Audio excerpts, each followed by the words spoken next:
도덕성의 본질은 법칙 개념에서 도출돼야 된다. 그래서 그 법칙 개념을 이제 설명할 때 명령에는 가언 명령과 정언 명령이 있다. 가언 명령이라는 것은 네가 이러한 목적을 성취하고 싶다면 그렇게 행동해야 된다라고 말한다. 정언 명령은 어떤 행위가 목적과 상관없이 객관적으로 필연적인 것이라고 말한다. 그러니까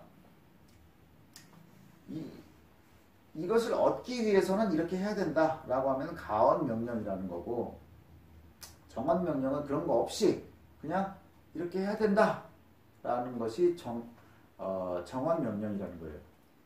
정언 명령은 종합적이면서 선언적인 특징을 가진다. 자, 종합명제의 어떤 반대가 뭐예요? 분석명제죠. 그러니까 주어로부터 수어가 도출되는 거, 당연한 거, 주어에서 수어를 알 수 있는 거, 그런 건 아니라는 거예요. 정언 명령이라는 것이. 그게 어떻게 당연한 개념으로 알 수 있는 건 아닌데, 그렇다고 해서 경험으로 얻는 것도 아니고, 우리가 어떻게 해서인지 경험을 하지 않아도 알고 있는 거야. 근데 그게 어떤 분석적으로 도출이 되는, 주어에서 수어를 알 수 있는 그런 어떤 당연한 그런 거는 아닌데도 불구하고 우리가 알고 있는, 경험을 하지 않아도 알고 있는 것이 정언명령이다. 정언명령은 단 하나뿐이다. 사실상 다음과 같은 말이다. 이거 좀 복잡해요.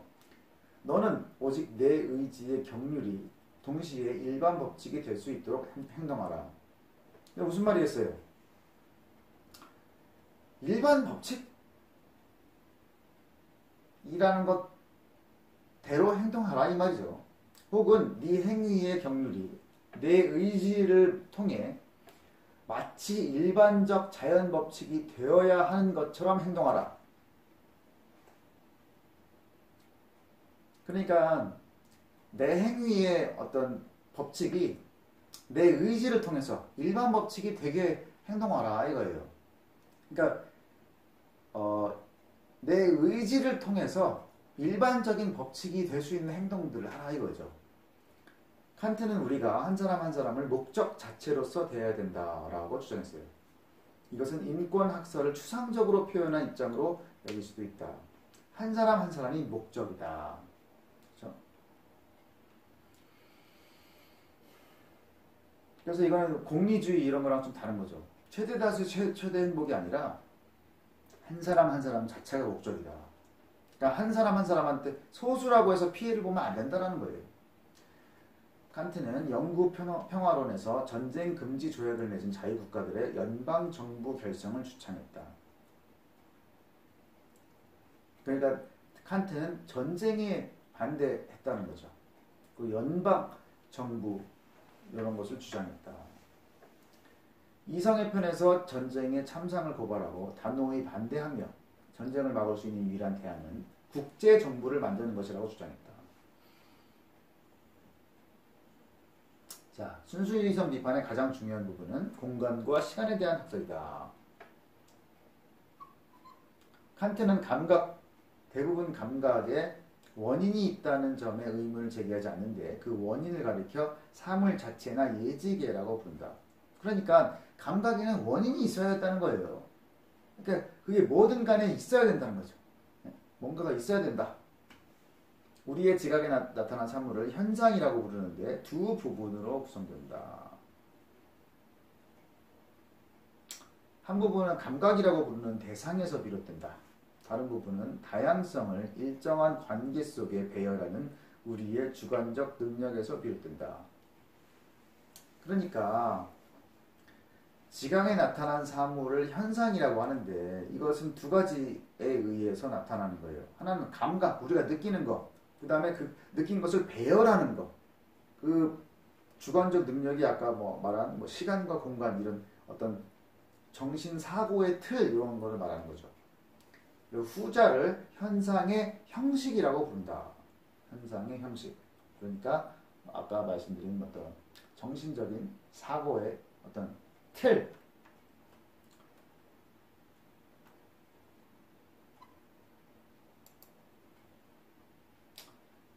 그렇게 하고 헤겔은 신비주의에 관심을 두었다. 분리된 개별성이 비현실적이라는 믿음을 품었다. 개별성이라는 건 없다라는 거예요. 유한한 사물의 겉으로 드러난 자립성은 헤겔에게 환상인 것처럼 보였다. 자립성이라는 건 없다라는 거죠.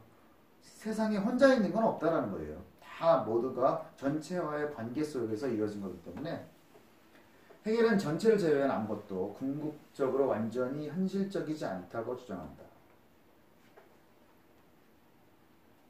근데 전체를 단순한 실체가 아니라 복잡한 체계로 생각한 점에서 파르메니데스나 스피노자와 다르다.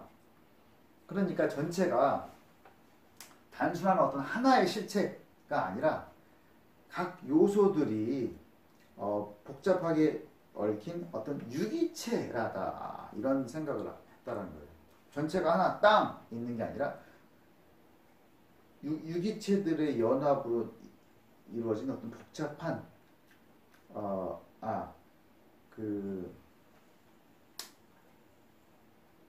여러 가지 요소들이 복잡하게 얽힌 유기체 같은 거다라고 얘기한 거죠. 전체를 복잡한 체계로서 유기체라고 불러야 할 것이다. 헤겔은 논리학을 강조하고 변증법이라는 3단계 운동을 주장한다. 자, 헤겔의 견해에 따르면 일상 언어에서 사용하는 어떤 수어든 현실 전체를 수식한다고 생각하면 자기 모순에 빠진다.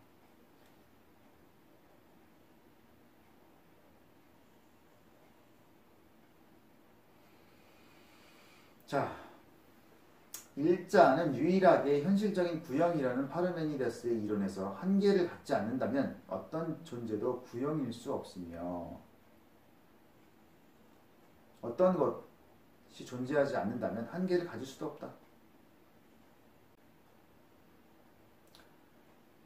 일자가 구형이라는 것은 그게 한계가 있다라는 말이다 라는 얘기예요. 그리고 한계를 가지려면 최소한 빈 공간이라도 있어야 된다. 그런 얘기죠.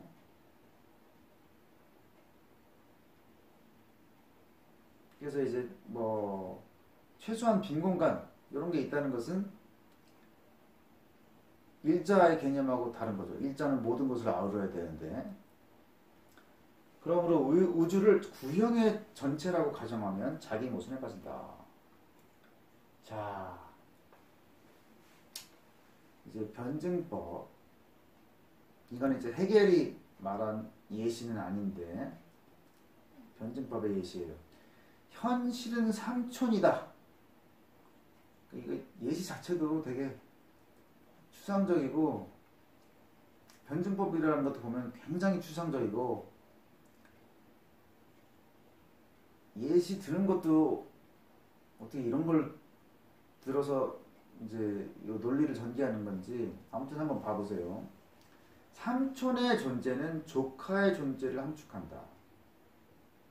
절대자 말고 아무도 현실적으로 실존하지 않으며 우리는 조카가 실존해야 된다고 주장해야 되니까 절대자는 조카다라는 결론에 이를 수밖에 없다.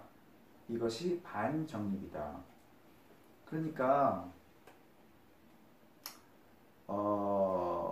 변증법이라는 것은 정립, 그 다음에 반정립, 그것으로 인해서 생기는 합, 이렇게 가는 과정이 변증법이에요. 근데 현실은 삼촌이다 라고 하면, 삼촌이라는 것은 조카가 있어야 삼촌인 거죠. 근데 실존하려면 절대자만이 실존할 수 없다. 절대자만이 실존할 수 있다. 그러니까 절대자는 조카다 라는 반정립이 생긴다라는 거예요. 조카가 있어야 되니까. 조카가 있어야 되는데 실존하는 건 절대자밖에 없으니까 절대자는 조카다, 이런 게 나온다는 거예요. 정립으로. 그래서 우리는 절대자란 삼촌과 조카로 이루어진 전체라는 견해로 나아가지 않을 수 없다. 이것이 합이다. 그러니까 합이라는 건 뭐냐?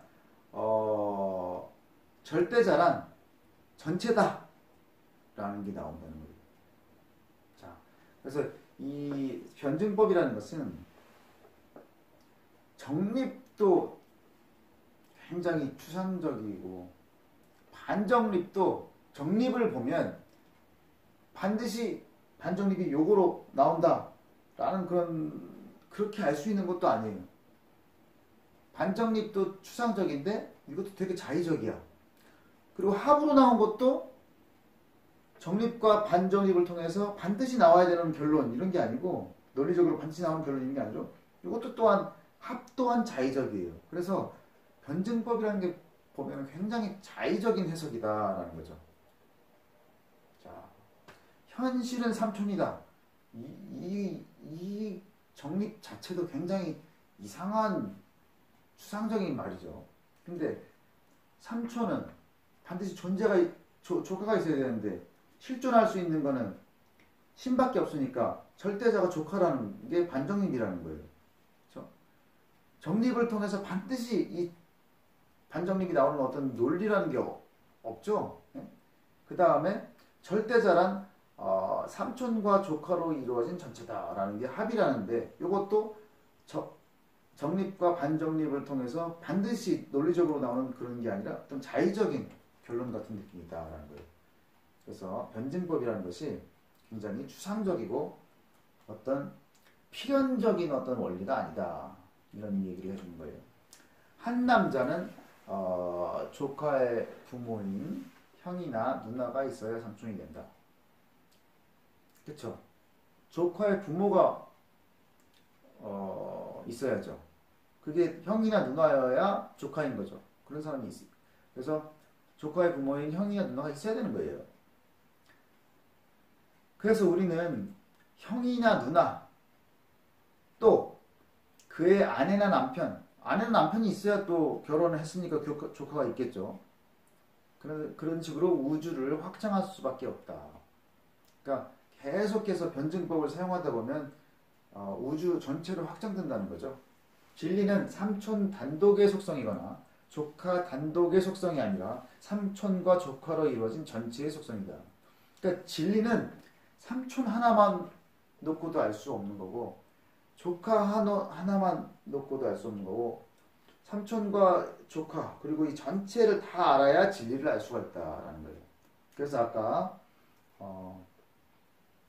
어떤 헤겔이 개별성 이런 것은 환상이다 라고 얘기한 게 그런 얘기예요. 전체를 제외한 모든 사물은 외부의 사물과 관계를 맺기 때문에 분리된 사물에 대해서 절대로 진리를 말할 수 없으며 사실상 전체만 현실적으로 존재한다 라는 결론이 도출된다.